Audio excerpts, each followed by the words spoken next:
तो बंद कर दो यार।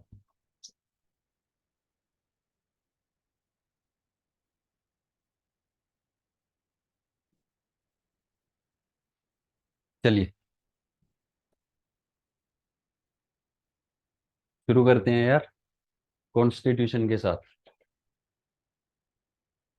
ठीक है, ध्यान से सुनना, ध्यान से लिखना। और ये काफी स्कोरिंग और इंटरेस्टिंग सब्जेक्ट है, ये मैं आपको लिख के दे सकता हूँ।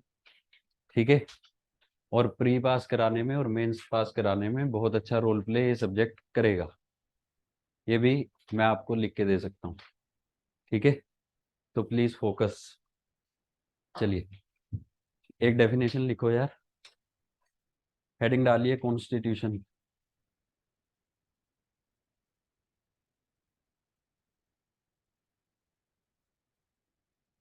लिखो, constitution is the supreme, constitution is the supreme comma organic, constitution is the supreme comma organic and fundamental law of land, and fundamental law of land that establishes अच्छे मार्कर दूसरे लाके दे यार। अरे अच्छे नहीं है यार, दूसरे नहीं। that establishes the conception Sir, CON। sir, could you please repeat? क्या बोल रहे हो? सर आप रिपीट कर देंगे please.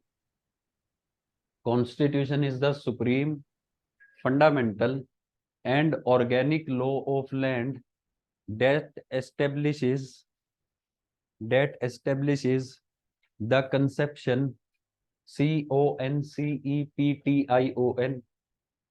that establishes the conception comma character and organization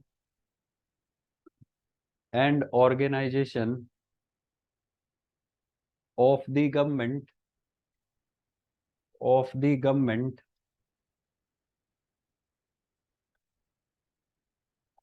and also determines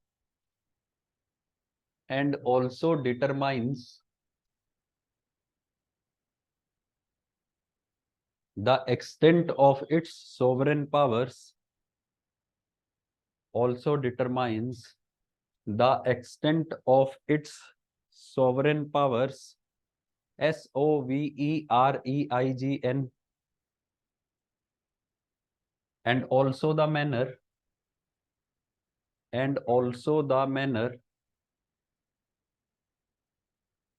in which these powers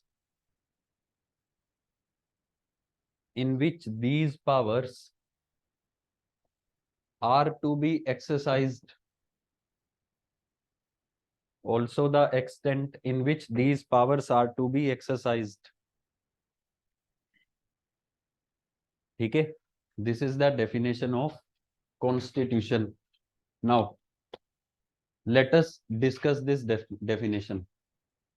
देखिए यार, हमने शुरुआत में लिखा है कि what is constitution? Constitution is supreme, fundamental and organic law of land. Supreme, fundamental and organic law of land. ठीक है, देखो यार, सबसे पहली बात तो what is a law. Law क्या होता है, अगर हिंदी में ट्रांसलेट करूं तो कानून, लेकिन अगर इसके मीनिंग को एक्सपेंड करें तो law is codified form of rules and regulations.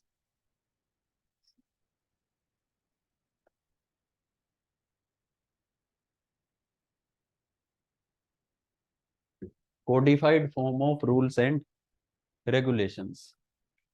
देखो यार, किसी भी सोसाइटी को चलाने के लिए you always require some rules and regulations. ठीक है, वाई? बिकॉज जो रूल्स और रेगुलेशंस होती हैं वो सोसाइटी में ऑर्डर और स्टेबिलिटी लाने में हेल्प करती है। अगर किसी सोसाइटी में रूल्स एंड रेगुलेशंस हैं which are being enforced on people, जो लोगों पे लागू की जा रही हैं और लोग उनको फॉलो कर रहे हैं, उस सोसाइटी में पीस रहेगा, उस सोसाइटी में ऑर्डर रहेगा, उसमें स्टेबिलिटी रहेगी, वो सोसाइटी स्टेबल रहेगी। अब मान लो कोई सोसाइटी है उसमें देयर इज नो रूल्स और regulations and people are hedonist. Hedonist का मतलब कि जो मन में आया कर दिया। अब ऐसी सोसाइटी में ना तो पीस होगा, ना ही स्टेबिलिटी होगी, और ऐसी सोसाइटी में केओस होगा। ठीक है, अभी भी देख लो यार, we are bound by many rules and regulations. On every step we are bound by any rule और regulation. You came to Nimbus, रास्ते में यू सो ट्रैफिक लाइट्स।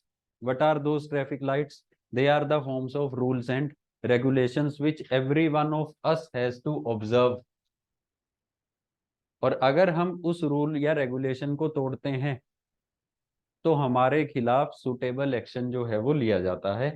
यहाँ पे बेसिकली हमें पनिशमेंट दी जाती है in form of fine.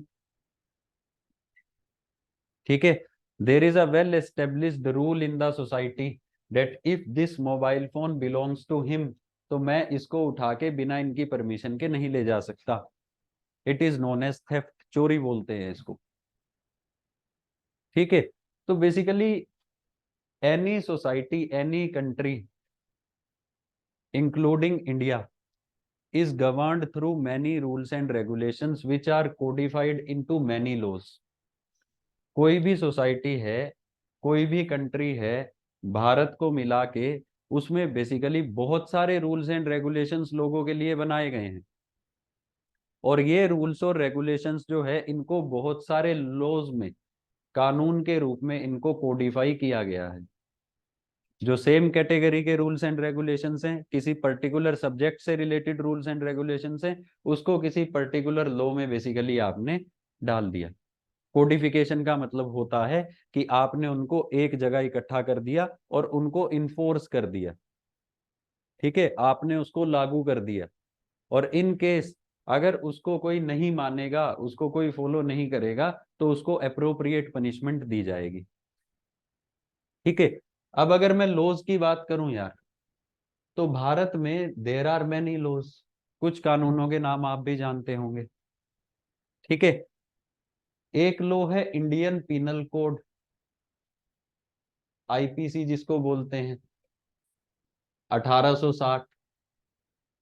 Indian penal code क्या है, आईपीसी क्या है? इसमें basically various sections are mentioned, और इन सेक्शंस में there are various crimes which are mentioned दफा 302 के तहत।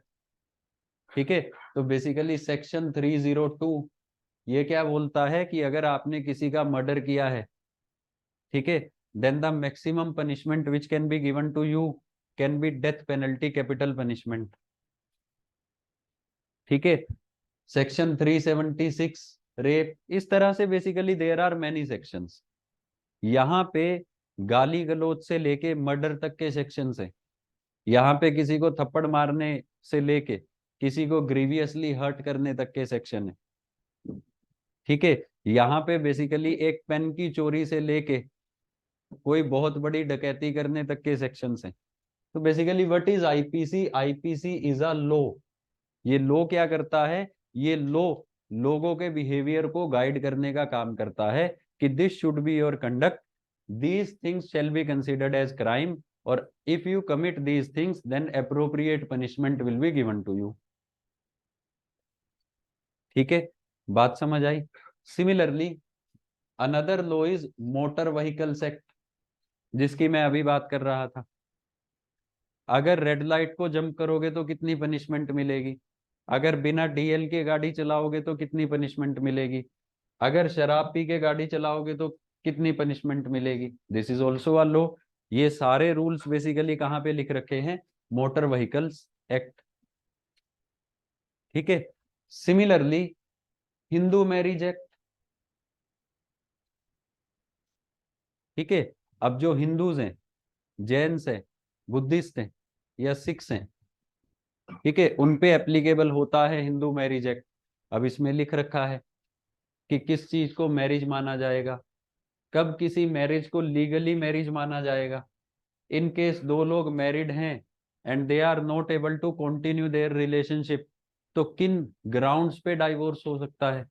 Divorce can be by mutual consent, और divorce can be one sided on any ground such as cruelty, if one partner is cruel to another partner, है ना। तो इस तरह से there are many laws which are used in the governance of our country. हमारी country को run करने के लिए, हमारे देश को चलाने के लिए देश में बहुत सारे कानून है। ठीक है, I hope the concept of law is clear. Done. Now हम यहाँ पे डेफिनेशन पढ़ रहे हैं कॉन्स्टिट्यूशन की, कि व्हाट इज कॉन्स्टिट्यूशन। तो डेफिनेशन में हमने क्या लिखा है कि constitution is also a law. जैसे हमारी कंट्री में बहुत सारे लॉज प्रेजेंट है, मोटर व्हीकल्स एक्ट है, राइट टू इंफॉर्मेशन एक्ट है, क्रिमिनल प्रोसीजर कोड है, इंडियन पिनल कोड है, इसी तरह से constitution is also one of the law. There are many laws, इन सभी लॉज में constitution is also one of the law. Done. But what is the difference between all these laws and constitution.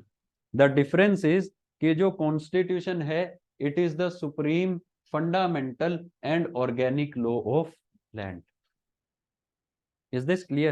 It is the supreme, fundamental and organic law of land. Now, let us discuss what is supreme.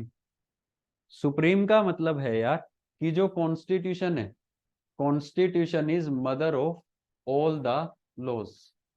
जितने भी laws हमारी country में हैं उन सबका mother law कौन है यार, constitution of India. For example these are the laws.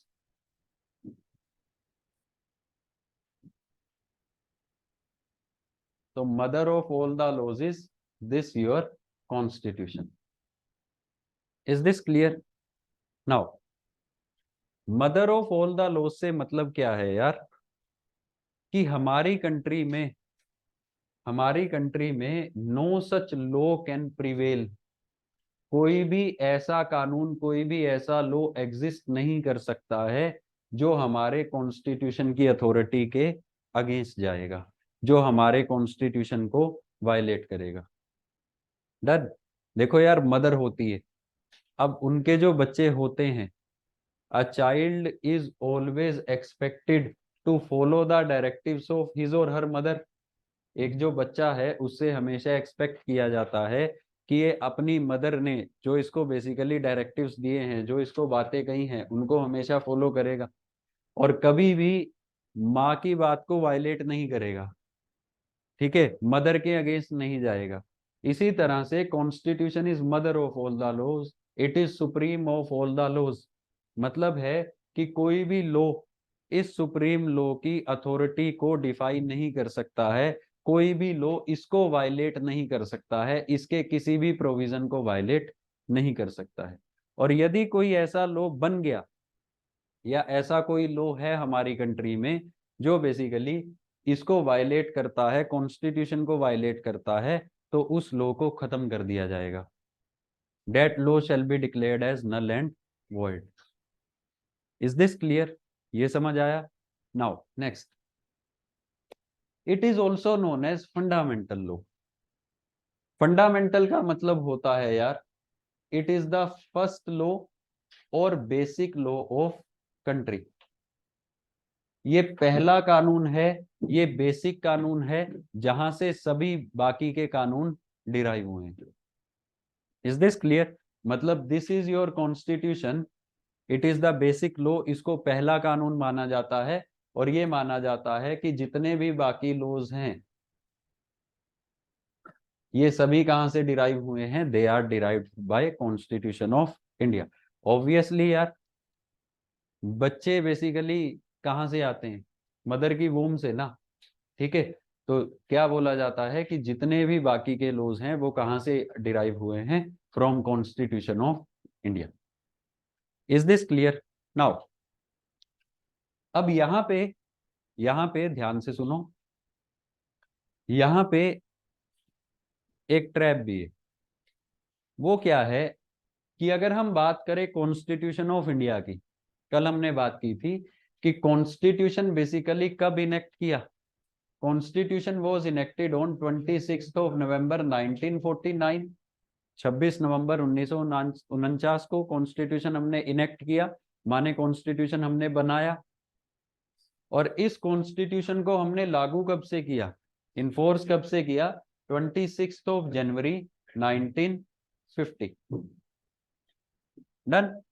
Now we are saying कि constitution is mother of all the laws, constitution is fundamental law, it is the first law. मतलब कि बाकी सभी laws कहां से डिराइव हुए हैं? Constitution of India से। बट अगर आप बोर्ड पे ही ध्यान से देखो तो बेसिकली कॉन्स्टिट्यूशन का बर्थ कब हुआ? 1949 में। और this IPC is a law, इसका बर्थ कब हुआ? 1860 में। तो how can it be possible कि age of mother is less and age of child is more? ये कैसे पॉसिबल है कि माँ की एज तो कम है और बच्चे की एज ज्यादा है? माने ये कैसे पॉसिबल है कि ये लॉ कॉन्स्टिट्यूशन से डिराइव हुआ? एक तरफ तो वी आर सेइंग कि कॉन्स्टिट्यूशन इज फंडामेंटल लॉ, ये पहला कानून है देश का। दूसरी तरफ जब हम इसको एनालाइज करते हैं तो वी सी कि कॉन्स्टिट्यूशन तो बना 49 में, 1949 में। और ये जो आईपीसी है, आईपीसी बना 1860 में। तो हाउ कैन यू से that this IPC is derived by Constitution of India? ये तो जितना अब तक हमने बातें बोली वो सब गलत हो गई। बात समझ आ रही है क्या कहना चाह रहा हूं मैं? पक्का? Now is that can be possible? क्या ये पॉसिबल हो सकता है कि चाइल्ड की एज ज्यादा है और मदर की एज कम है? Then why are we saying कि every law is derived by constitution of India, constitution is mother of all the laws? देखो, it can be possible in one way. बात के कंटेक्स्ट को समझना, बायोलॉजी या ज्यादा दिमाग मत लगाना। It can be possible in one वे कि मदर की एज कम है और बच्चे की एज ज्यादा है। In a hypothetical situation, if a child is adopted by mother, if there is a female who is 30 years old and she adopts a male who is 50 years old, तो वो रहेगी तो उसकी माँ ही ना। This is a hypothetical situation, ऐसा नहीं होता है, प्रैक्टिकली नहीं होता है, बट यू कैन इमेजिन। ठीक है, इट कैन हैपन कि if mother can adopt a child जिसकी एज उससे ज्यादा है, तब तो उसके पास माँ का दर्जा रहेगा। तो same happened with constitution of India. देखो हो क्या रहा था कि हम ब्रिटिशर्स के गुलाम थे, we were a colony of Britishers, they were ruling India. पहले तो राजा का राज था, तो बेसिकली लॉज की कोडिफिकेशन नहीं की जाती थी, रूल्स और रेगुलेशन तब भी थे सोसाइटी में, but they were not written, they were not codified. कोई स्पेशलाइज्ड एजेंसी नहीं थी जो रूल्स एंड रेगुलेशंस को कोडिफाई करके कानून बनाती थी। ठीक है, धीरे धीरे जब अंग्रेज आए, ब्रिटिशर्स आए, तो उन्होंने क्या करना शुरू किया? उन्होंने भारत की गवर्नेंस के लिए लॉज बनाने शुरू किए। और ये कानून कहाँ पे बनने शुरू हुए? ब्रिटिश पार्लियामेंट में। क्योंकि हम उनके गुलाम थे, वो हमारे पे राज कर रहे थे, रूल कर रहे थे, तो उन्होंने बेसिकली लॉज बनाने शुरू किए कहाँ पे? ब्रिटिश पार्लियामेंट में। अब during the course of freedom struggle only, जब हम अंग्रेजों के खिलाफ आजादी की लड़ाई लड़ रहे थे, तभी कुछ लोगों ने डिमांड की कि भाई हमें आजादी चाहिए। अब आजादी के साथ साथ हमारा एक और कंसर्न सामने आने लगा कि आजादी के बाद आफ्टर इंडिपेंडेंस भारत कैसा होगा। ठीक है, तब कुछ लोग ऐसे थे जिन्होंने कहा कि let us frame our constitution, जैसे वेस्टर्न कंट्रीज ने कॉन्स्टिट्यूशन बनाया है हम भी बनाते हैं, और उस कॉन्स्टिट्यूशन में लिखेंगे कि आजादी के बाद भारत कैसा होगा। ठीक है, लोगों की क्या एस्पिरेशंस होंगी, सरकार कैसी होगी, कैसे बनेगी, ऑल दीज थिंग्स। ठीक है, तो धीरे धीरे हमने ब्रिटिशर से डिमांड की कॉन्स्टिट्यूएंट असेंबली की, फिर कॉन्स्टिट्यूएंट असेंबली में लोगों ने मिलके कॉन्स्टिट्यूशन बनाया। Is this clear? अब जो कॉन्स्टिट्यूशन है यार, कॉन्स्टिट्यूशन का फंक्शन कुछ और है, अभी देखेंगे। बट जब कॉन्स्टिट्यूशन बना तो बहुत सारे लॉज ऑलरेडी थे हमारी कंट्री में। ठीक है, अब दो तरीके थे यार। एक व्यू पॉइंट तो ये बोल रहा था कि ब्रिटिशर्स ने भारत की गवर्नेंस के लिए जितने भी लॉज बनाए हैं उन सभी लॉज को खत्म कर देना चाहिए और हमें सभी लॉज फिर से बनाने चाहिए। एक व्यू पॉइंट ये बोल रहा था कि फिर से मेहनत क्यों करनी, जब लॉज ऑलरेडी बने हुए हैं, जब ब्रिटिशर्स ने लॉज ऑलरेडी बना रखे हैं, तो क्यों ना हमारा कॉन्स्टिट्यूशन उन सभी लॉज को अडॉप्ट कर ले। For example, this IPC was codified by Britishers इन 1860, और आईपीसी तो हमें आजादी के बाद भी चाहिए। इंडियन पिनल कोड जहां पे क्राइम्स की डेफिनेशन है, जहां पे पनिशमेंट मेंशन्ड है, वो तो हमें आजादी के बाद भी चाहिए, कॉन्स्टिट्यूशन के बाद भी चाहिए। तो it was a view point कि भाई हमें बेसिकली पुराने लॉज को अडॉप्ट कर लेना चाहिए। कि कॉन्स्टिट्यूशन क्या करे, कॉन्स्टिट्यूशन इन सभी लॉज को वैलिडिटी दे कि भाई ये लॉज सही हैं और ये भारत के समाज के लिए, भारत की सोसाइटी के लिए अप्रोप्रिएट है, और कॉन्स्टिट्यूशन एक एक करके सभी लॉ को अडॉप्ट कर ले। फिर यहाँ पे सवाल उठा कि व्हाट अबाउट दोज लॉज जो हमारे कॉन्स्टिट्यूशन के अगेंस्ट है। ब्रिटिशर्स ने तो बहुत से कानून हमें एक्सप्लॉइट करने के लिए बनाए थे, ऐसे लॉज को भी अडॉप्ट करे क्या?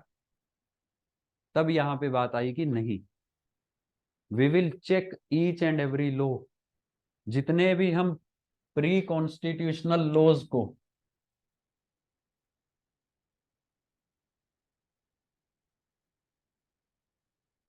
जितने भी हम प्री कॉन्स्टिट्यूशनल लॉज को अडॉप्ट करेंगे उनको हम चेक करेंगे कि whether this particular law is in concurrence with our constitution.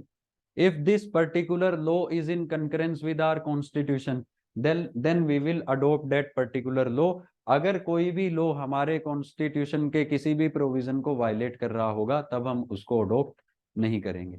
और इसके लिए हमने स्पेशली कॉन्स्टिट्यूशन में एक आर्टिकल रखा, आर्टिकल 13 क्लोज 1।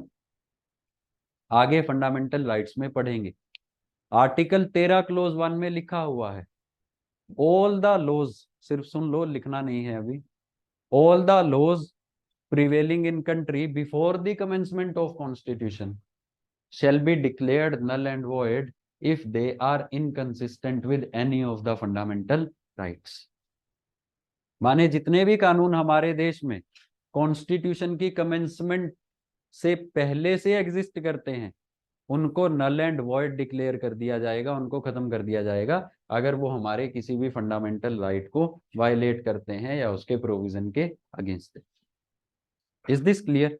तो बेसिकली जितने भी प्री कॉन्स्टिट्यूशनल लॉज थे they were adopted by constitution of India. इसलिए हम बोलते हैं कि constitution is also the first law और basic law. All the laws are derived from constitution of India.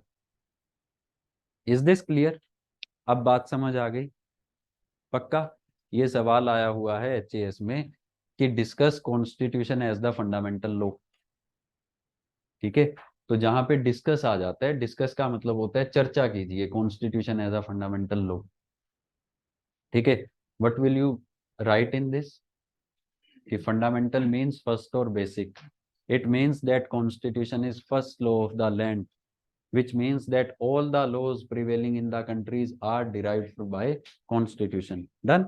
ये आपने बोल दिया. अब आगे लिखो कहानी. Although in India many laws exist which were enacted prior to enactment of constitution and they are still implemented today, but all these laws were adopted by constitution of India.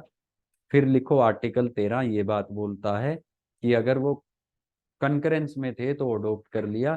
There bye we can say that these laws have also been derived from constitution of India and constitution is the first और fundamental law.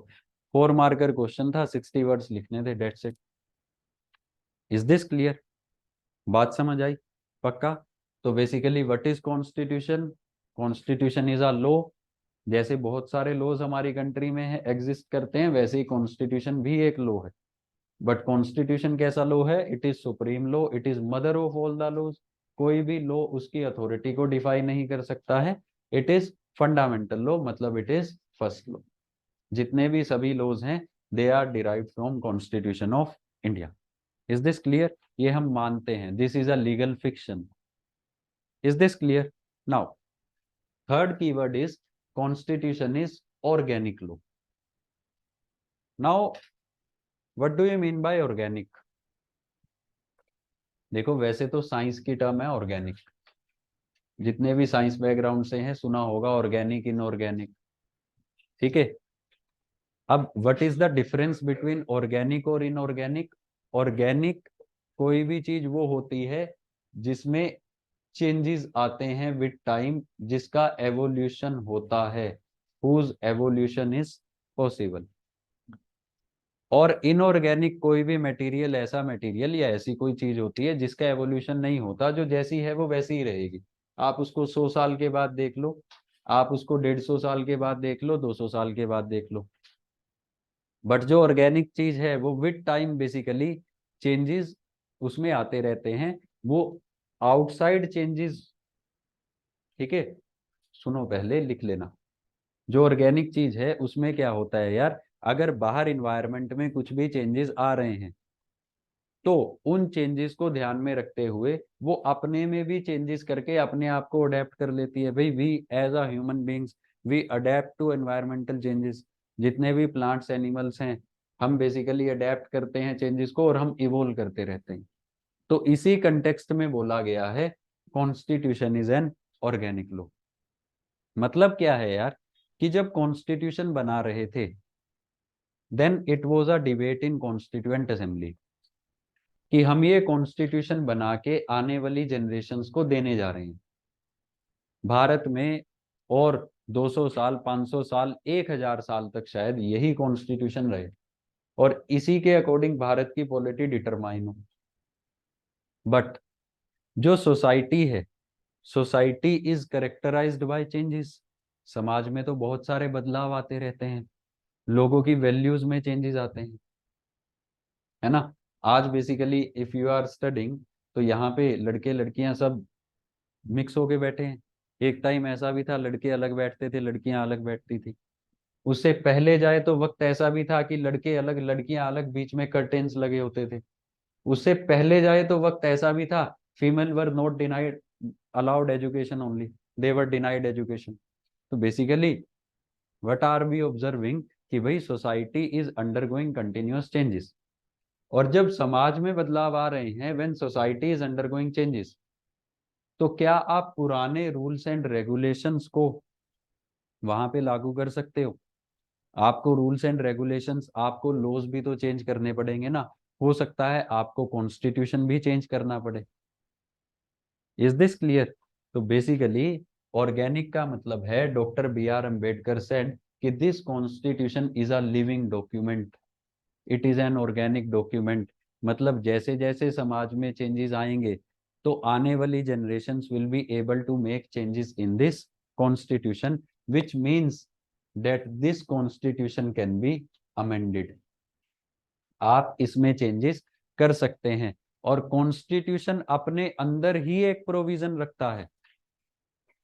कल मैंने बात की थी कि constitution में there are different parts. तो constitution का एक पार्ट है पार्ट नंबर 20। पार्ट 20 की हेडिंग क्या है? Amendment to constitution. Amendment to constitution. और इस पार्ट 20 में there is article number 368। Article 368 basically power देता है पार्लियामेंट ऑफ इंडिया को, और प्रोसीजर भी बताता है कि किस तरह से this constitution can be amended. Is this clear? तो ऐसा नहीं है कि कुछ लोगों ने, कॉन्स्टिट्यूएंट असेंबली ने कॉन्स्टिट्यूशन बनाया और आने वाली जनरेशन्स पे थोप दिया। नहीं, उन्होंने कॉन्स्टिट्यूशन बनाया, but this constitution is organic और फ्लेक्सिबल ऑल्सो। आने वाली जनरेशन्स सोसाइटी में चेंजेस के अकॉर्डिंग, अपनी नॉर्म्स और वैल्यूज में चेंजेस के अकॉर्डिंग इस कॉन्स्टिट्यूशन में चेंजेस कर सकती है। Is this clear? बात समझ आई? अभी तक ये कॉन्स्टिट्यूशन कितनी बार अमेंड हो चुका है यार? 105 बार। ठीक है। और अभी आप देखिए, इसका सबसे अच्छा एग्जाम्पल है कि we are giving providing reservation to females. कहाँ पे? In legislature, Lok Sabha and legislative assembly, by amending the constitution. हम कॉन्स्टिट्यूशन में लिख रहे हैं कि 1/3 of the seats in Lok Sabha and legislative assemblies of all the states including legislative assemblies of Delhi, Puducherry and Jammu and Kashmir shall be reserved for women। Article 330 में हमने changes किए ना कॉन्स्टिट्यूशन के, तो ये किस चीज का एग्जांपल है? This is an example of constitution being organic. It is a living document. ये एक जीती जागती डॉक्यूमेंट है। This was said by doctor B.R. Ambedkar in constituent assembly. ठीक है जी? Is this clear? So basically constitution is supreme, fundamental and organic law. देखो, 4 marker में कोई भी सवाल आ सकता है।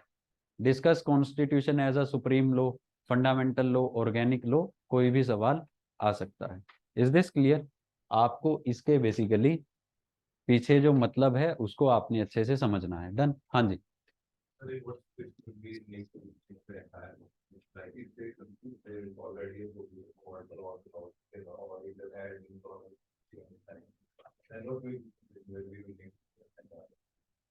देखिए, अभी जो प्रेजेंट सिचुएशन है, you can't amend entire constitution, you can't amend whole of the constitution. ठीक है? Why? Because our constitution is a blend of rigidity as well as flexibility. First of all, constitution can be amended by 3 ways. One is the simplest way, another is difficult, third one is most difficult. Difficult in terms of majority, then support, which means support of how many people are required, is required. ठीक है? in parliament or in state legislature in one of the case. ठीक है? दूसरी बात, there were many cases about amendment of constitution. When we will read about article 13 clause 2, in article 13 clause 2 we will read about amendability of the constitution, और इसको लेके बहुत cases हुए। Finally एक केस हुआ in which supreme court said कि our constitution comprises of a basic structure. हमारे constitution का एक बेसिक स्ट्रक्चर है, which means some basic principles and basic values on which our constitution is based. Parliament can amend any part of constitution, but parliament cannot touch that basic structure of constitution. ठीक है? तो मतलब it is a constraint on the part of parliament also कि presently it cannot change whole of the constitution. ठीक है? ये सब बातें हैं लीगल, ये है basically as per rules and regulations. और पार्लियामेंट ने इन पास्ट ट्राई की कॉन्स्टिट्यूशन में चेंजेस करने की। जैसे एक 99th कॉन्स्टिट्यूशनल अमेंडमेंट थी which talked about NJAC, national judicial appointment commission, एक पार्लियामेंट ने बनाया था, which will recommend the appointment for the post of जजेस of supreme court and high court to the president. उसको सुप्रीम कोर्ट ने scrap किया कि it goes against basic structure of constitution. ऐसे ही पार्लियामेंट ने कॉन्स्टिट्यूशन को अमेंड किया और उसमें लिखा कि election of prime minister can not be challenged in any court of law. इसको भी सुप्रीम कोर्ट ने नल एंड वॉइड किया कि भाई नहीं, this goes against the basic structure of constitution. So basically basic structure is basic principles on which our constitution is based: principle of equality, principle of liberty, principle of rule of law, कि law shall always prevail, ठीक है, principle of justice. तो अभी के context में parliament can change whole of the constitution except basic structure of constitution. Done? और पूछिए, clear है? ये आगे जाके और समझ आएगा जब हम थोड़ा सा आगे बढ़ेंगे, आर्टिकल 13 पढ़ेंगे, 13 क्लोज 2 पढ़ेंगे। ठीक है जी, done. Now so constitution is the supreme fundamental and organic law of land. Now what is the function of constitution? constitution कर क्या रहा है? जैसे आईपीसी क्या कर रहा है? क्राइम्स बता रहे हैं। Hindu marriage act marital relations बता रहे हैं, ठीक है। मैरिज किसको माना जाएगा, डाइवोर्स कैसे लिया जा सकता है, कब लिया जा सकता है, basically all the details related to marriage and divorce. तो what does this constitution do? ये किस बारे में बताता है? तो आगे हमने लिखा हुआ है कि बेसिकली ये कॉन्स्टिट्यूशन क्या करता है, it establishes the conception, character and organization of the government. Conception, character and organization of the government. पहले सुन लो फिर लिख लेना। मतलब क्या है कि कॉन्स्टिट्यूशन बेसिकली हमें सरकार के बारे में बताता है, कॉन्स्टिट्यूशन हमें बताता है गवर्नमेंट के बारे में। The government which is governing our country, वो सरकार जो हमारी कंट्री को बेसिकली गवर्न कर रही है। अब इस सरकार के बारे में कॉन्स्टिट्यूशन क्या बताता है? सबसे पहले इसकी कंसेप्शन। कंसेप्शन का मतलब क्या होता है यार? टू कंसीव समथिंग, किसी चीज को पैदा करना, है ना। तो बेसिकली सबसे पहले कॉन्स्टिट्यूशन हमें ये बताता है कि how government can be formed in India. Bharat में सरकार कैसे बन सकती है? तो भारत में सरकार कैसे बनती है? Through elections. बहुत बढ़िया। कंसेप्शन कैसे है? Through elections. तो there is a part in constitution of India which is dedicated particularly to elections, part 15। Part 15 जो हमारे कॉन्स्टिट्यूशन का है उसका नाम क्या है? इलेक्शंस। और इस पार्ट में basically many things are given कि भाई how elections can be conducted, who can take part in elections, कितने टाइम के बाद इलेक्शंस होंगे लोकसभा के, ठीक है। तो बेसिकली सरकार बनती है थ्रू इलेक्शंस, और ये सारी डिटेल हमें कौन देता है? Constitution of India. The constitution tells that how the government will be conceived, who can take part in election. Article 356, sorry 326, Article 326 says that all the persons who are aged above 18 years and are not disqualified by law, as well as have enrolled themselves in electoral roll, are eligible to vote in elections. हर एक इंसान जो 18 साल से ऊपर है, जिसने अपनी vote बनवा रखी है और कोई लॉ उसको डिस्क्वालीफाई नहीं करता है वोट डालने से, ठीक है। फॉर एग्जाम्पल मैंने क्राइम कर दिया, मैं जेल में हूँ, तो लॉ बोलता है I can not cast vote, तो ये तो एक्सेप्शन है, ठीक है। तो अगर कोई लॉ मुझे डिस्क्वालीफाई नहीं करता है वोट डालने से, तो आई कैन वोट। तो there is a concept of universal adult franchise, ठीक है। तो basically all these things are given in constitution of India, that how government will be formed, how government will be conceived, it will be conceived through elections, and detail about this is given in constitution of India. Is this clear? Now अब सरकार तो बन गई यार, अब जो सरकार बनी, what will be the character of that government? उस सरकार का करेक्टर कैसा होगा? ये करेक्टर भी हमें कौन बताता है? कॉन्स्टिट्यूशन ऑफ इंडिया, ठीक है। अब सरकार का करेक्टर कैसा होगा? Constitution says that this government shall be sovereign. This government shall be secular. This government shall be socialist. This government shall be democratic. And this government shall be a republic. This shall be the character of government. Is this clear? हमारे constitution में एक preamble है, जैसे हर एक किताब में एक introductory page होता है ना यार, जिसमें लिखा होता है किताब किसने बनाई, किताब में क्या क्या है, इस किताब को पढ़ के क्या मिलेगा। इसी तरह से देयर इज प्रियम्बल, जो बताता है कॉन्स्टिट्यूशन किसने बनाया, कब बनाया। ठीक है, कॉन्स्टिट्यूशन देश को कैसा देश बनाना चाहता है, ये लोगों को क्या देना चाहता है। तो in that particular preamble only these 5 words are mentioned. I will tell you, सुन लो, ठीक है, सुन लो सुन लो सुन लो। तो basically character of the government, अब कॉन्स्टिट्यूशन क्या बोलता है, what is character, that government will be sovereign, secular, socialist, democratic and republic. Now let us discuss these words कि व्हाट इज सोवरन। देखो यार, सोवरेन का मतलब होता है, अब ध्यान से सुन लो, फिर मैं डिक्टेट कराऊंगा जो जरूरी हो। सोवरेन का मतलब होता है कि when you are independent of taking your decisions, whether internal decisions or external decisions, without any outside influence.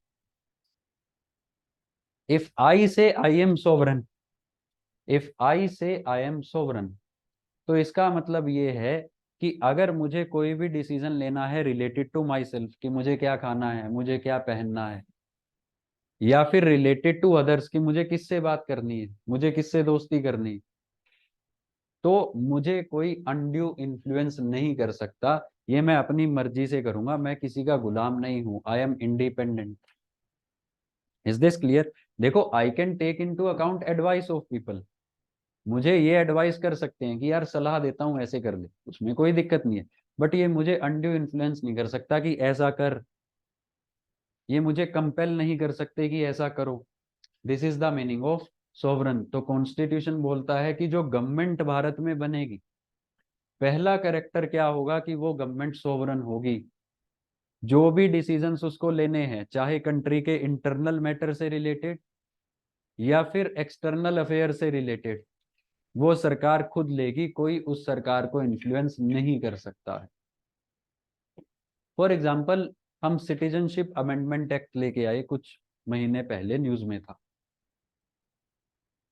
तो यूएस जैसी कंट्रीज ने भी स्टेटमेंट्स दी कि ये गलत है भाई, it is anti religious, this is anti secularism and all. हमने क्या बोला, हमने कहा this is internal matter of our country and we are completely sovereign to decide that what is good and what is bad for our country.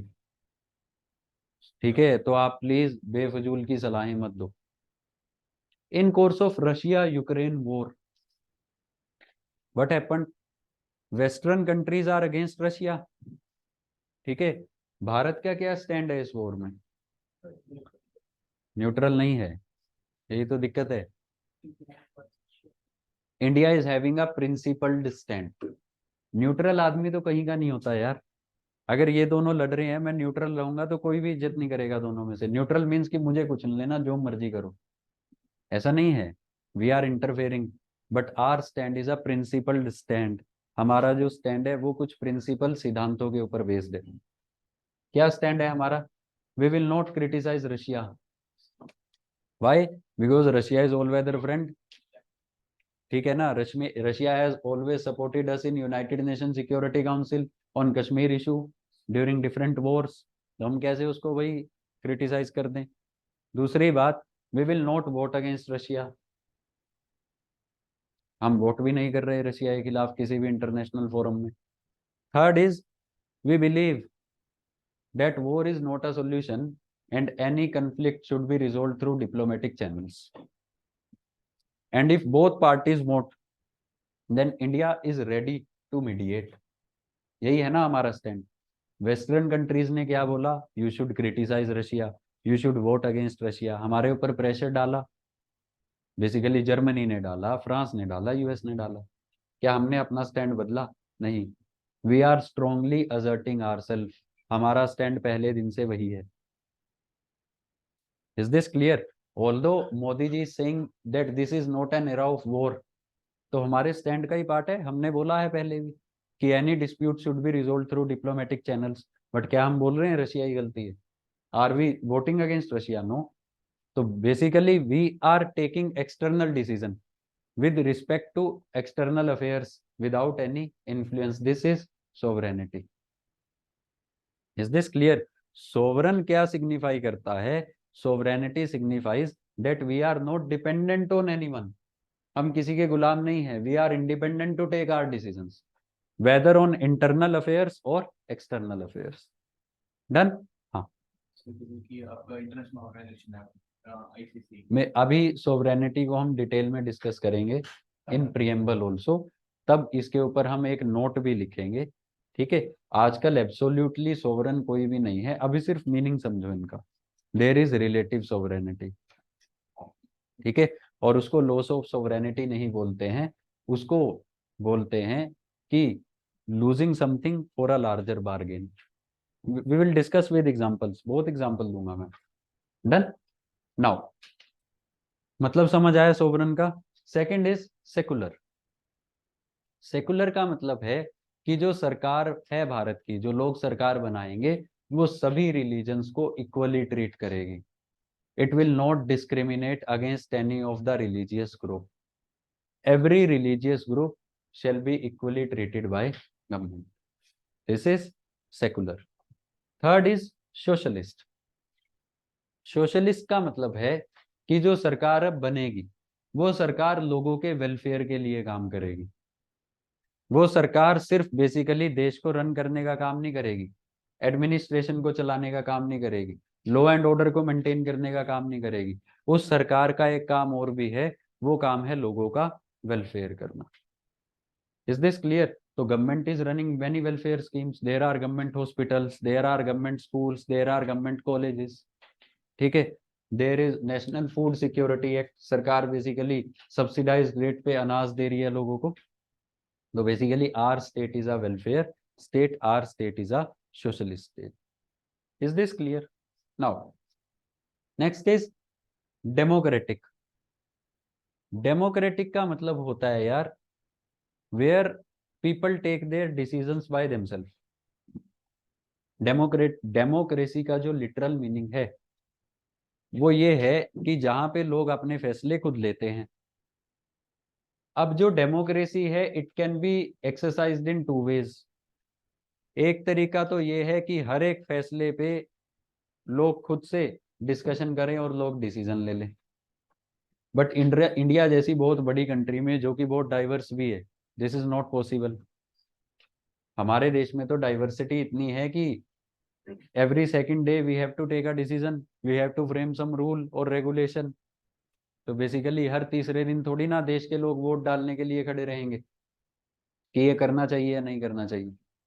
तो basically जहां पे लोग अपने डिसीजन डायरेक्टली खुद पार्टिसिपेट करके लेते हैं, उसको बोला जाता है डायरेक्ट डेमोक्रेसी। कुछ कंट्रीज में बेसिकली चलता है, जैसे कि स्विट्जरलैंड। दूसरी तरह की डेमोक्रेसी होती है इनडायरेक्ट डेमोक्रेसी। इनडायरेक्ट इज जहां पे लोग अपने बिहाफ पे अपना रिप्रेजेंटेटिव चुन लेते हैं कि भाई आपने कंट्री को डिफरेंट कॉन्स्टिट्युएंसीज में, डिफरेंट पार्ट्स में डिवाइड कर लिया, और हर एक पार्ट के, हर एक कॉन्स्टिट्युएंसी के लोग अपनी कॉन्स्टिट्युएंसी से एक अपना रिप्रेजेंटेटिव इलेक्ट करेंगे, एक इंसान को चुन लेंगे कि you go and you take decisions on our behalf. Is this clear? अब जब बेसिकली मान लो this is a constituency, this is a constituency, इन्होंने इनको रिप्रेजेंटेटिव चुना, इन्होंने इनको रिप्रेजेंटेटिव चुना, तो डेमोक्रेसी का ट्रू मीनिंग तो यही है ना कि जब भी कोई डिसीजन लेना है तो हर एक रिप्रेजेंटेटिव अपनी कॉन्स्टिट्युएंसी में जाए और लोगों से पूछे। पार्लियामेंट में कोई भी लॉ बनना है तो जितने एमपीज हैं अपनी कॉन्स्टिट्यूशन में जाए, कॉन्स्टिट्युएंसी में जाए और लोगों से पूछे, पब्लिक ओपिनियन ले कि भाई क्या करना चाहिए इस पे, whether it should be framed और नॉट। Is this clear? तो डेमोक्रेसी नॉट ओनली मीन्स कि सरकार को लोगों ने चुन लिया, डेमोक्रेसी ऑल्सो मीन्स कि जो सरकार को लोगों ने चुना है वो सरकार लोगों को इन्वॉल्व भी कर रही है in taking the decisions. The government is involving people in taking the decisions for country. The government is respecting the civil liberties of citizens. The government is respecting freedom of speech and expression of citizens. He is representative. He is going to take a decision in parliament with other representatives. उन्होंने बोला कि यार ये decision गलत है। अब ऐसा नहीं होना चाहिए कि इनकी आवाज को दबा दिया जाए। In a democracy he has right to dissent. इनका अधिकार है कि ये बेसिकली इस पॉलिसी को गलत ठहरा सकते हैं। He has the right to freedom of speech and expression. Is this clear? तो डेमोक्रेसी मीन्स कि बेसिकली लोगों की इन्वॉल्वमेंट इन डिसीजन मेकिंग। सरकार कैसी होगी? डेमोक्रेटिक होगी, चुनी इलेक्शंस के थ्रू जाएगी, लेकिन वर्क कैसे करेगी, काम कैसे करेगी? इन अ डेमोक्रेटिक मैनर, लोगों को इन्वॉल्व करके। Done. Last is Republic. Now Republic means किसी भी कंट्री को रिपब्लिक तब बोला जाता है अगर उस कंट्री का हेड लोगों के द्वारा चुना जाता है। कल मैंने आपको बताया था who is head of country in India? President. President is head of country. Is president elected by people of India? Yes और नो? बहुत बढ़िया। President is elected indirectly by people of India. कैसे? हम लोग अपने एमएलए को चुनते हैं, हम लोग एमपीज को चुनते हैं, वो एमएलए और एमपीज किसको चुनते हैं? प्रेसिडेंट को। मतलब he is indirectly elected by people of India. Is this clear? बात समझ आ रही है? तो जिस भी कंट्री का हेड लोगों के द्वारा चुना जाएगा, इधर डायरेक्टली और इनडायरेक्टली, उस कंट्री को क्या बोला जाता है? रिपब्लिक। तो इंडिया में सरकार कैसी है? Republic. There is a republican government. Is this clear? Is US also a republic? Yes और नो? यस। यूएस में हेड कौन है कंट्री का? President elected by people. Is UK also a republic? Is UK also a republic? क्या Britain भी republic है?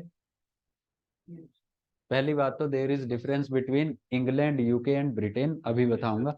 क्या Britain भी रिपब्लिक है या यूके भी रिपब्लिक है? यस और नो? यस और नो?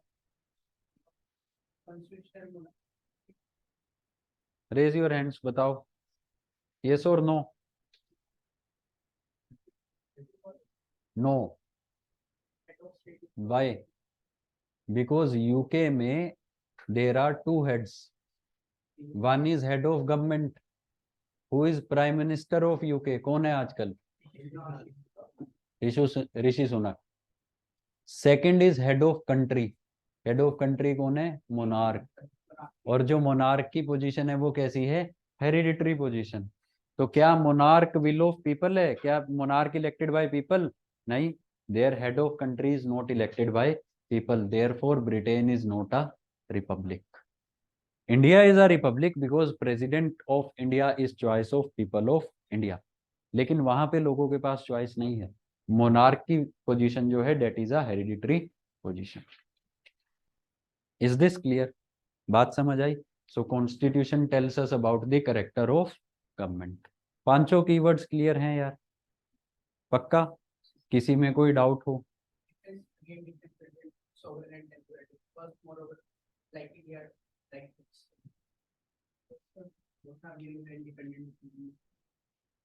देखिए difference between sovereign and democracy.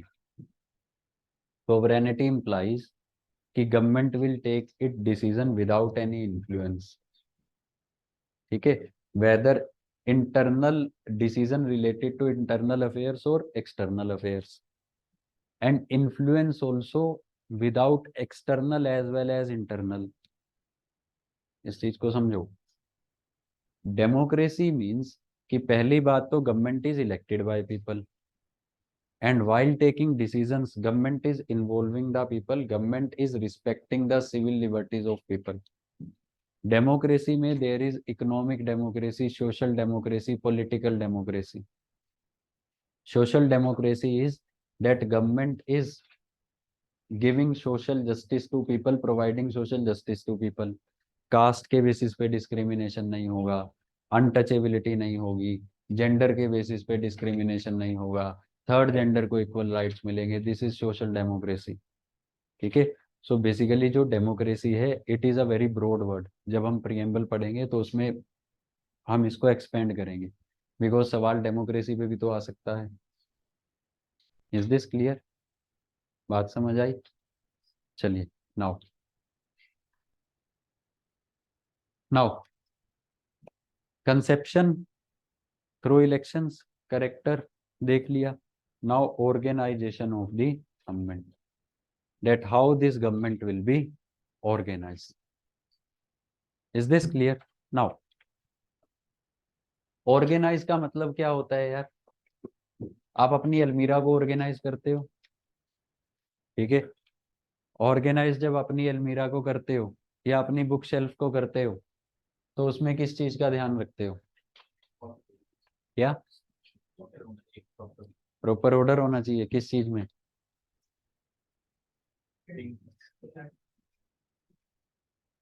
भाई व्हेन यू ऑर्गेनाइज योर अलमीरा और योर बुक शेल्फ, ठीक है, तो आप किस चीज को ध्यान में रखते हो? आप ध्यान में रखते हो कि हम मुझे किस चीज को कहाँ पे प्लेस करना है, मुझे किस पार्ट को कहाँ पे रखना है। अगर मेरी अलमीरा में शर्ट्स है, पैंट्स हैं, सॉक्स है, तो मैं देखूंगा ना सभी शर्ट्स एक जगह पड़ी हों, सभी पैंट्स एक जगह पड़ी हैं, सॉक्स एक जगह पड़ी हैं, स्वेटर्स एक जगह पड़े हैं। ऐसे ही करते हो। If you are basically organizing your book shelf, तो यू विल टेक केयर की पॉलिटी की सभी जो नोट्स किताबें हैं वो एक लाइन में पड़े हैं, इकोनॉमी के इधर पड़े हैं। Is this clear? तो what about organising the government? Organising the government means, देखिए, अब जो गवर्नमेंट होती है ना यार, government is an institution.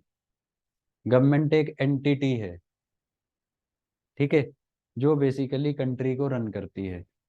Simple सी फॉर्म में गवर्नमेंट की डेफिनेशन ये है। Government is derived from a word which means to govern. लोगों को गवर्न करना, कंट्री को रन करना। गवर्नमेंट एक एंटिटी है, ठीक है, एक इंस्टीट्यूशन है। अब जो गवर्नमेंट है, ऑल्दो कॉन्स्टिट्यूशन का कंसेप्ट मॉडर्न कंसेप्ट है, नया कंसेप्ट है, ठीक है, 20th सेंचुरी में आया, बट गवर्नमेंट का कंसेप्ट बहुत पुराना है, इस चीज को समझना। The concept of government is very old. जब से सोसाइटी बनी है तब से सरकार है, ठीक है। मतलब जब से सोसाइटी बनी है तब से सरकार का मतलब कि मान लो यार कोई राजा था, अशोक बेसिकली 250 बीसी में, अराउंड 300 टू 250 बीसी, इस टाइम पीरियड के बीच में Ashoka was ruling India, Mauryan empire में राजा था। तो क्या तब सरकार नहीं थी? तब भी तो सरकार थी। Ashok was a king. Ashok ने बेसिकली ऑफिशियल्स को अपॉइंट कर रखा था, महामंत्री अपॉइंट कर रहे थे, दंड नायक, और बेसिकली हिस्ट्री में पढ़ोगे बहुत ऊटपटांग से नाम, ठीक है। तो ये क्या है? These are the part of government only. और ये क्या कर रही थी? ये बेसिकली लोगों को गवर्न करने का काम कर रही थी। एंशियंट हिस्ट्री हुई? नहीं हुई। सुनो, अब बेसिकली अशोक क्या करते थे? अशोकन पिलर्स के बारे में तो सुना होगा ना। बेसिकली अलग अलग जगह पे वो पिलर्स बनाते थे। अब वो पिलर्स जो थे ना, वो दो पर्पजेज सर्व करते थे। After the battle of Kalinga, those pillars were intended to spread the messages related to Buddhism. Battle of Kalinga के बाद अशोक ने बुद्धिज्म एम्ब्रेस किया, और जो पिलर्स थे उन पे बुद्धिज्म की टीचिंग्स लिखी हुई थी ताकि लोग उनको पढ़ें और लोग एक वर्चुअस लाइफ जिए। But before battle of Kalinga, pillars का पर्पस क्या था? रॉयल इंस्ट्रक्शंस को उनके ऊपर एंग्रेव किया जाता था ताकि लोग उसको पढ़ें और वो लोगों तक पहुंचे। माने यू कैन से कि देवर द रूल्स एंड रेगुलेशंस, जिनको राजा चाहता था कि पढ़े लोग, ठीक है। Is this clear? और उनको बेसिकली वो फॉलो करें, ठीक है। तो राजा के वक्त पे भी सरकार होती थी। सरकार बड़ा पुराना कंसेप्ट है, बट आज की सरकार में और तब की सरकार में डिफरेंस क्या है? तब राजा खुद बनता था, उसमें लोगों की सेक नहीं होती थी। सरकार राजा खुद बना देता था, गवर्नमेंट राजा खुद फॉर्म कर देता था। लेकिन आज की गवर्नमेंट में देयर इज से ऑफ पीपल। आज सरकार कौन बनाता है? लोग बनाते हैं। दूसरी बात, इस सरकार का कोई फिक्स टेन्योर नहीं था। जब तक राजा जिंदा है, जब तक उसको कोई नहीं हराएगा, नहीं मारेगा, उसकी सरकार चलती रहेगी। बट इस सरकार का एक फिक्स टेन्योर है, टेन्योर ऑफ 5 इयर्स। उसके बाद लोग फिर से अपनी सरकार चुनेंगे। मतलब आज ये कॉन्स्टिट्यूशन लोगों को बेसिकली ये प्रिविलेज देता है कि आफ्टर एवरी 5 इयर्स आप अपनी सरकार फिर से चुनो। आप इवेल्युएट करो उस सरकार के काम को कि उसने सही किया या नहीं किया। 5 साल बाद फिर से इलेक्शंस कराएंगे, फिर से सरकार चुनो। उन्होंने सही नहीं किया तो दूसरे लोगों को चुनो। Is this clear now? अब जो गवर्नमेंट है ना यार, पुराने समय की और मॉडर्न गवर्नमेंट, इसको बोलते हैं मॉडर्न गवर्नमेंट। इसमें एक और अंतर है।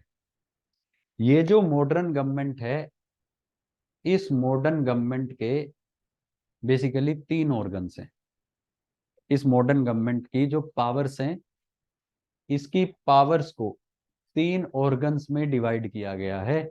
इसको बोलते हैं हम separation of power. Separation of power. दो चीजें होती हैं, देखो, दो चीजें होती हैं, ध्यान से सुनना। One is division of power, second is separation of power.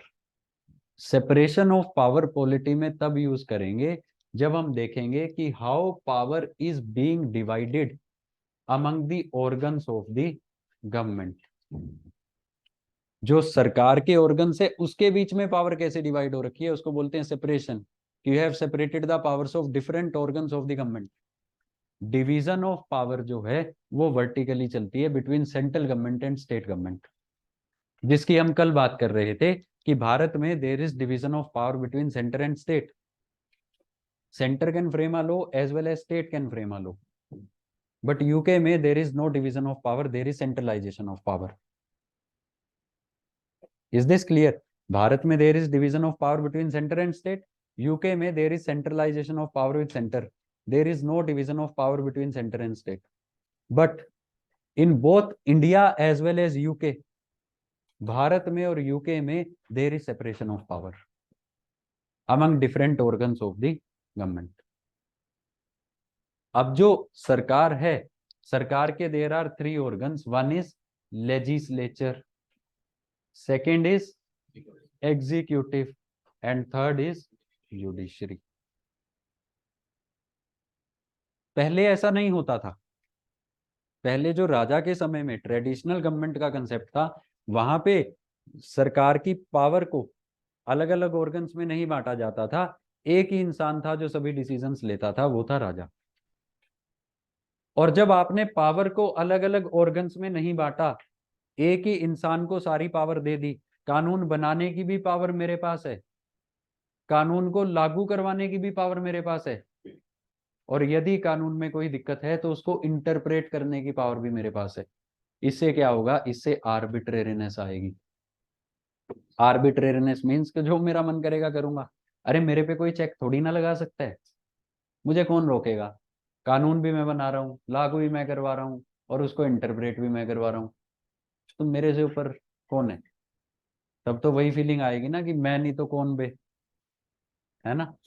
तो this is the case. But now modern governmental system में हमने क्या किया है? हमने गवर्नमेंट के 3 ऑर्गन एस्टेब्लिश किए हैं, और जो पावर है इन 3 ऑर्गन्स के बीच में हमने सेपरेट की है। First organ is legislature. Legislature का काम है कानून को बनाना। सेकंड ऑर्गन इज एग्जीक्यूटिव, इसका काम है कानून को लागू करना, इंप्लीमेंट करना। थर्ड इज जुडिशरी, इसका काम है कानून को इंटरप्रेट करना। और ये सेपरेशन ऑफ पावर तो हमने किया है, but this separation of power also contains the system of checks and balances. Checks and balances का मतलब क्या है? कि पहली बात तो there is a balance which is created between 3 organs. ऐसा नहीं है कि किसी ऑर्गन के पास पावर ज्यादा है, किसी के पास कम है। तीनों ऑर्गन्स की जो पावर है डेट इज बैलेंस। दूसरा है चेक। कि यदि कोई भी ऑर्गन अपनी पावर को एक्सीड करने लगेगा, अगर कोई भी ऑर्गन अपनी पावर को एक्सीड करने लगेगा तो दूसरा ऑर्गन एकदम उस पर चेक लगाने का काम करेगा। Is this clear? Is this clear? बात समझ आई? So basically modern government involve separation of power. Is this clear? और ये क्यों किया गया? It is to reduce arbitrariness, ताकि as per rules and regulations जो कॉन्स्टिट्यूशन में लिखे हैं उन्हीं के अनुसार ये सरकार काम करे। और यदि कोई भी ऑर्गन अपनी पावर को एक्सीड कर रहा है या अपनी पावर को बेसिकली गलत तरीके से एक्सरसाइज कर रहा है तो दूसरा ऑर्गन एकदम से उस पर चेक लगाने का काम करे। For example, if parliament is making any law that goes against the provision of this constitution, तो judiciary will come into action. Supreme court will say कि भाई साहब गलत है। Supreme court will interpret the law as well as supreme court will interpret the relevant provision of constitution. और अगर दोनों के बीच में कोहेरेंस नहीं है, सुप्रीम कोर्ट विल से कि लॉ उड़ाओ भाई। Is this clear? बात समझ आई? If executive is implementing a law in wrongful manner, supreme court उसको रोक देगा। अगर जजेस मिसकंडक्ट करते हैं तो पार्लियामेंट के पास पावर है उनको रिमूव करने की। तो बेसिकली क्या हो रहा है, ये जो तीनों ऑर्गन्स हैं ये एक दूसरे के ऊपर चेक्स लगा रहे हैं। Is this clear? तो basically how government is organise, सबसे पहले तो इसको बहुत ध्यान से सुनना है। सबसे पहले तो government is organized into 3 organs and power is separated among 3 organs with the system of checks and balances. Is this clear? बात समझ आई? यहां तक क्लियर है बात? पक्का? नाउ अब आगे क्या है यार? आगे होता है कि देखो ये जो जुडिशरी है, most of the times this judiciary remains independent. Please ध्यान से सुनो इसको। Most of the times in most of the countries this judiciary is independent. But ये जो लेजिस्लेचर और एग्जीक्यूटिव होते हैं ना, ये जो लेजिस्लेटिव और एग्जीक्यूटिव ऑर्गन होता है, इनके बीच में 2 तरह की रिलेशनशिप हो सकती है। इनके बीच में जो रिलेशनशिप हो सकती है वो 2 तरह की हो सकती है। या तो ऐसा हो सकता है कि लेजिस्लेचर और एग्जीक्यूटिव अपना काम अलग अलग कर रहे हैं, एक दूसरे से किसी को कुछ नहीं लेना। मतलब there is separation of power and function, there is strict separation of power. ठीक है, you are legislature, you are executive, आपका काम लॉ बनाने का है, आपका काम लागू करने का है। अब आप दोनों के बीच में 2 तरह की रिलेशनशिप हो सकती है। पहला तो ये हो सकता है कि there is strict separation of function, आप लोग लॉ बना रहे हो, आप लोग कानून को लागू कर रहे हो, आपको एक दूसरे से कुछ नहीं लेना। दूसरा रिलेशनशिप ये हो सकता है कि although there is separation of power and function between you people, but still in some areas you are cooperating and coordinating.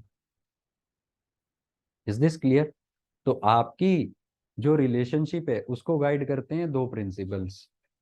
पहला प्रिंसिपल है principle of strict separation of power, कि तुम अपना काम देखो भाई, हम अपना काम देखेंगे, तुम हमारे बीच में मत बोलना, हम तुम्हारे बीच में नहीं बोलेंगे।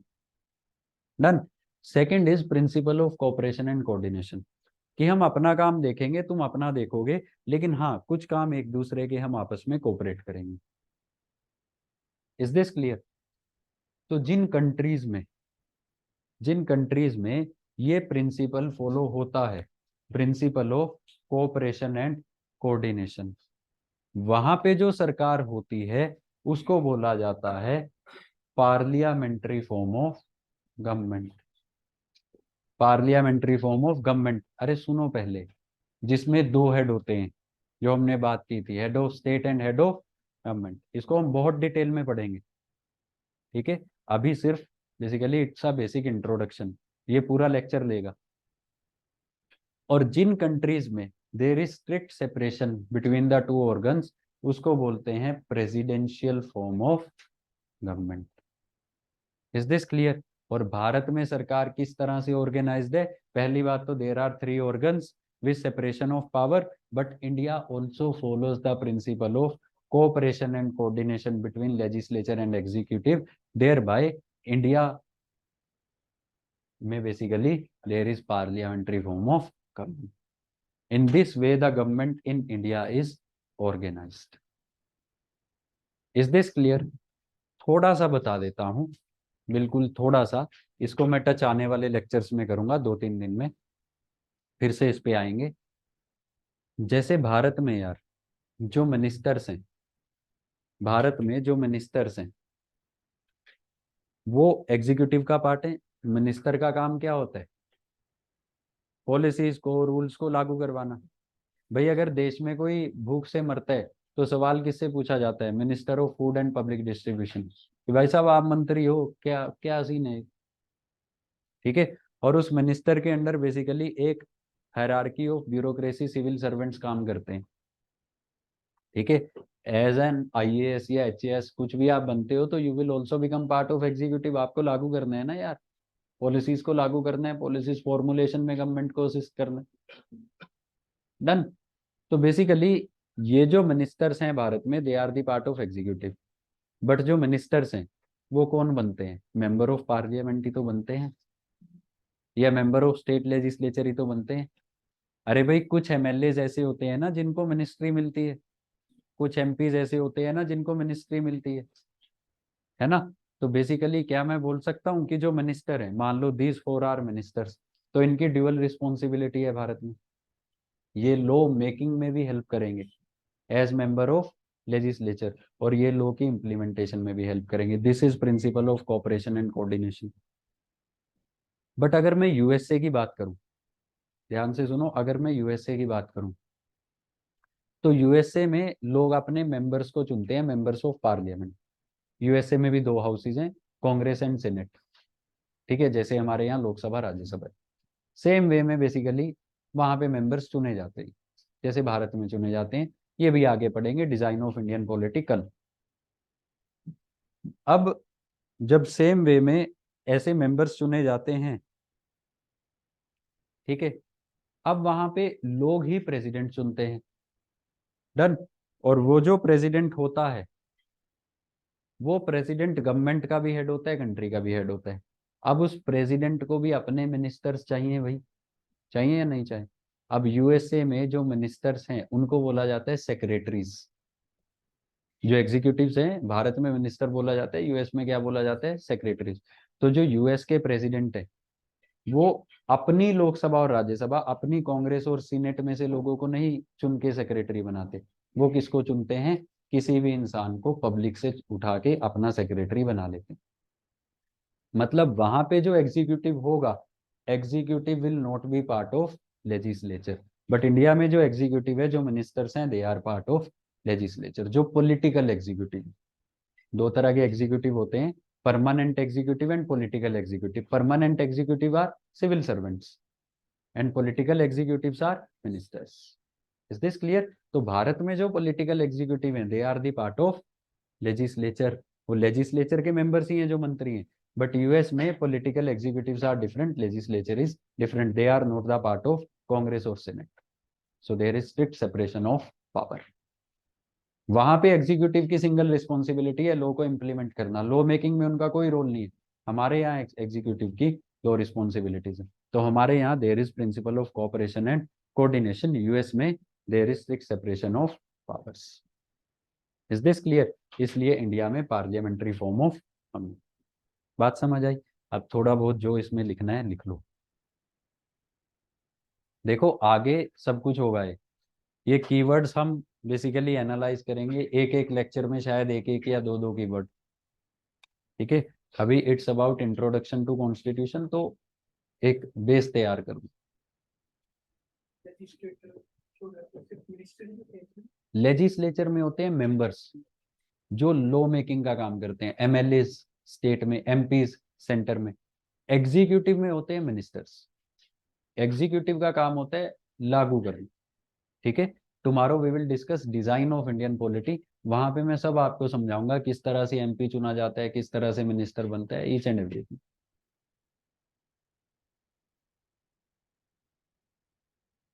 एजुकेशन क्लास को भी लेजिस्लेटर में होती है, मतलब लॉ के लिए ज्यादा मिनिस्टर में ऐसा देखा जाए तो। देखो यार, अब ये डिबेटेबल है। मैं इस बात को ऐसे भी टाल सकता हूँ कि ठीक है पढ़े लिखे नहीं होते बट हमारी गलती है। तो मतलब मैं सालों में काम करती हूँ, कुछ हाँ, बहुत से होते हैं जो पढ़े लिखे नहीं होते। बट मैं आपको एक बात बताता हूँ यार, दो चीजें होती हैं, one is knowledge and second is aptitude. Knowledge can not guarantee aptitude. Aptitude is your professional competency to perform a particular task.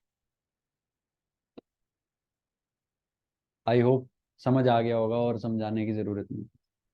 Aptitude is your professional competency to perform a particular task. I may have knowledge of polity, but I may not be able to run the government because I have no aptitude of running the government. Is this clear? अगर मुझे minister बना दे तो मेरे पास वो skill aptitude नहीं है, मेरे पास वो कॉम्पिटेंसी नहीं है, लेकिन मुझे नॉलेज सारी है। ठीक है, मैं कॉन्स्टिट्यूशन लाइन बाय लाइन सुना सकता हूँ।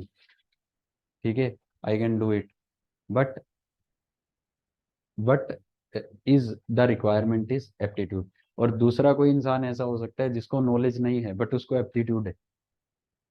ठीक है, तो it is about skill and professional competency. ठीक है, बट हाँ, डिजायरेबल इज की पढ़ा लिखा हो। इट इज ऑलवेज, इसको इस तरीके से जस्टिफाई नहीं कर सकते कि फिर अनपढ़ को ही सब कुछ बना दो। इट इज डिजायरेबल की पढ़ा लिखा हो। ठीक है, बिकॉज जो एजुकेशन होती है वो आपको बेसिक वैल्यूज भी देती है। ठीक है, और वो वैल्यूज का पॉलिटिक्स में होना बहुत जरूरी है। ठीक है, चलिए, और कुछ क्लियर है? नोट डाउन कर लिया? नाउ, तो पहली बात तो ये थी यार कि हाउ गवर्नमेंट इज ऑर्गेनाइज्ड। तो ये तो हमने कि horizontally how government is organised. भाई एक लेवल पे सरकार कैसे ऑर्गेनाइज्ड है? फॉर एग्जांपल सेंट्रल लेवल पे, सेंट्रल लेवल पे सरकार कैसे ऑर्गेनाइज्ड है कि सरकार के तीन ऑर्गन है, लेजिस्लेचर, एग्जीक्यूटिव एंड जुडिशरी। तीनों के बीच में सेपरेशन ऑफ पावर है with system of checks and balances. और लेजिस्लेचर और एग्जीक्यूटिव काम करते हैं on the principle of cooperation and coordination, and there is parliamentary form of government. But second is organisation at vertical level. Vertical level पे कैसे organised है? There is a government at central level, there is a government at state level, and there is a government at local level. This is vertical organisation of government.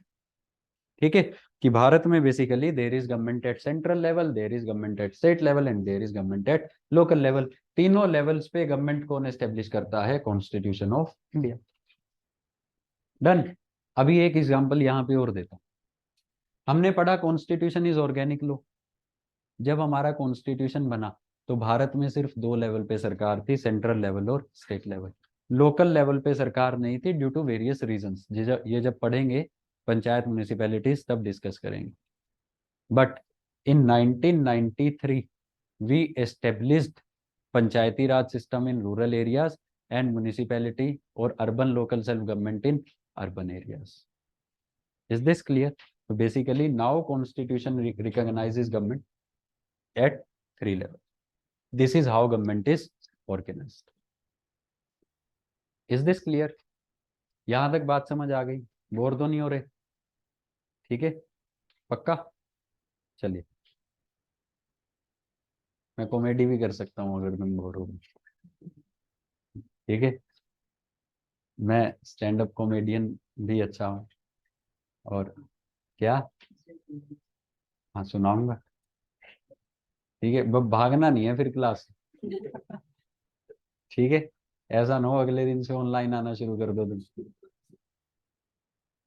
चलिए, now फिर से let us recall. Constitution is a law which is supreme fundamental organic. I hope सब clear है। करता क्या है, establishes the conception, कैसे सरकार बनेगी थ्रू इलेक्शंस। अब सरकार बन गई, उसका कैरेक्टर बताएगी। कैरेक्टर कैसा है, sovereign secular socialist democratic republic, and how government is organised. Done. Now दो चीजें कॉन्स्टिट्यूशन और करता है यार। और क्या करता है, अब ये जो सरकार बनी है, भाई पता भी तो होना चाहिए ना इस सरकार के पास पावर्स कितनी है। क्या सरकार के पास अनलिमिटेड पावर्स हैं या सरकार के पास लिमिटेड पावर्स हैं? अच्छा आप बताओ, सरकार के पास लिमिटेड पावर्स होनी चाहिए या unlimited powers?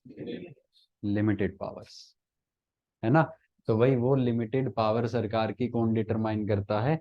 Constitution of India. आपने लिखा है कि the constitution determines the extent of its sovereign powers. अरे भाई सोवरन तो है, अपने डिसीजन तो सरकार ले सकती है, लेकिन कितने एक्सटेंट तक वो डिसीजन मेकिंग की पावर्स है वो भी कौन डिटरमाइन करता है? Constitution of India. For example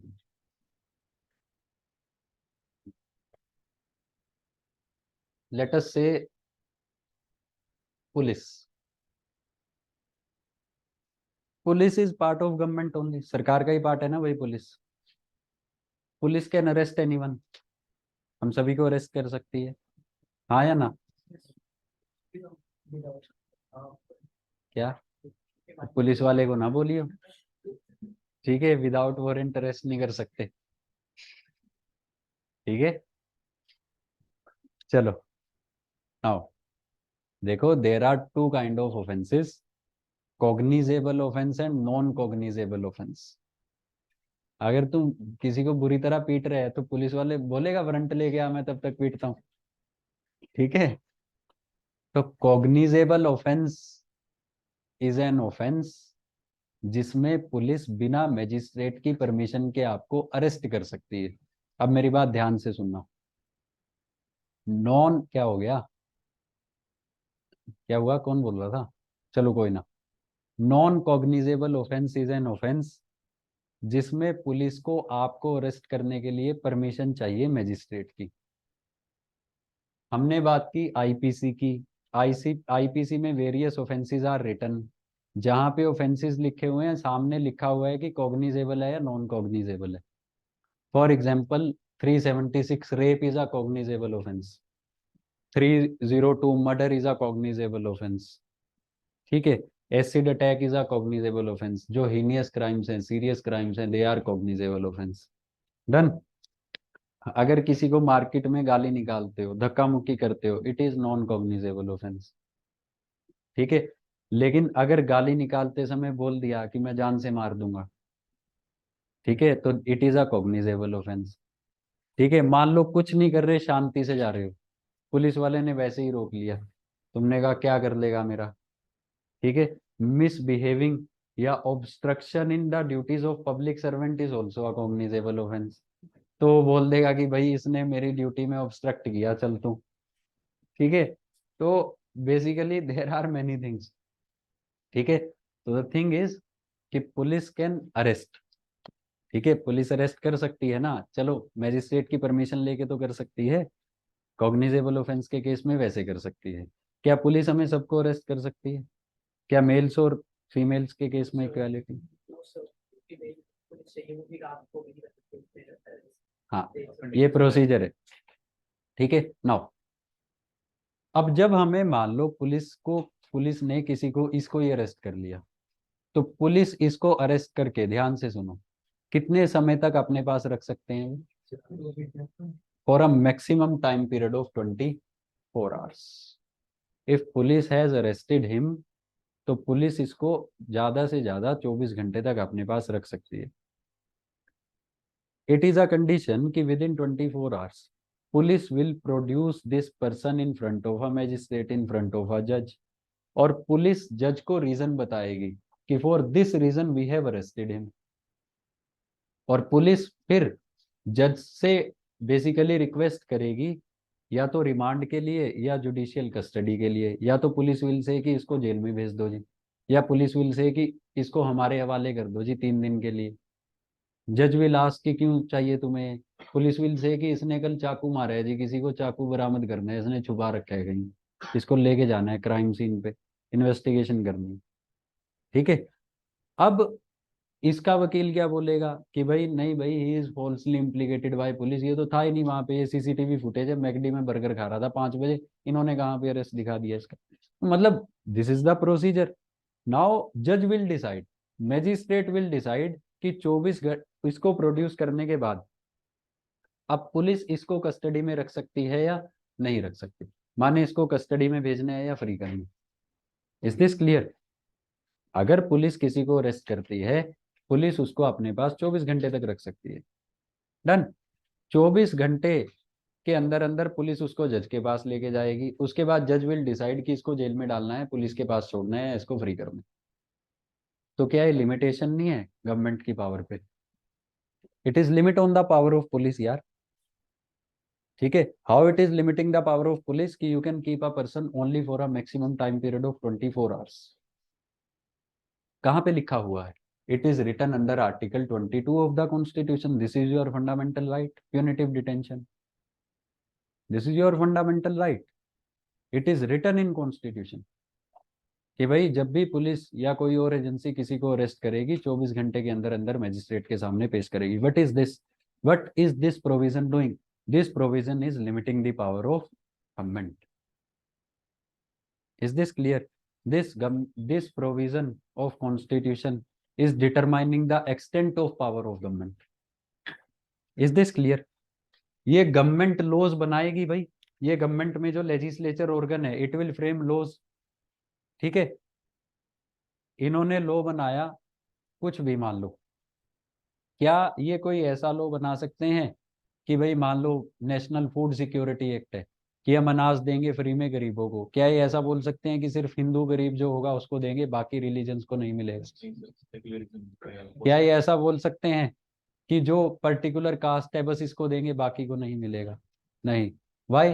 because constitution places the limit on the powers of government. Article 15 of the constitution clearly mentions 15 clause 1 कि जो स्टेट है, जो आपकी गवर्नमेंट है, it can not discriminate among citizens, ये citizens के बीच में डिस्क्रिमिनेशन, भेदभाव नहीं कर सकती on the grounds of race, religion, caste, sex and place of birth.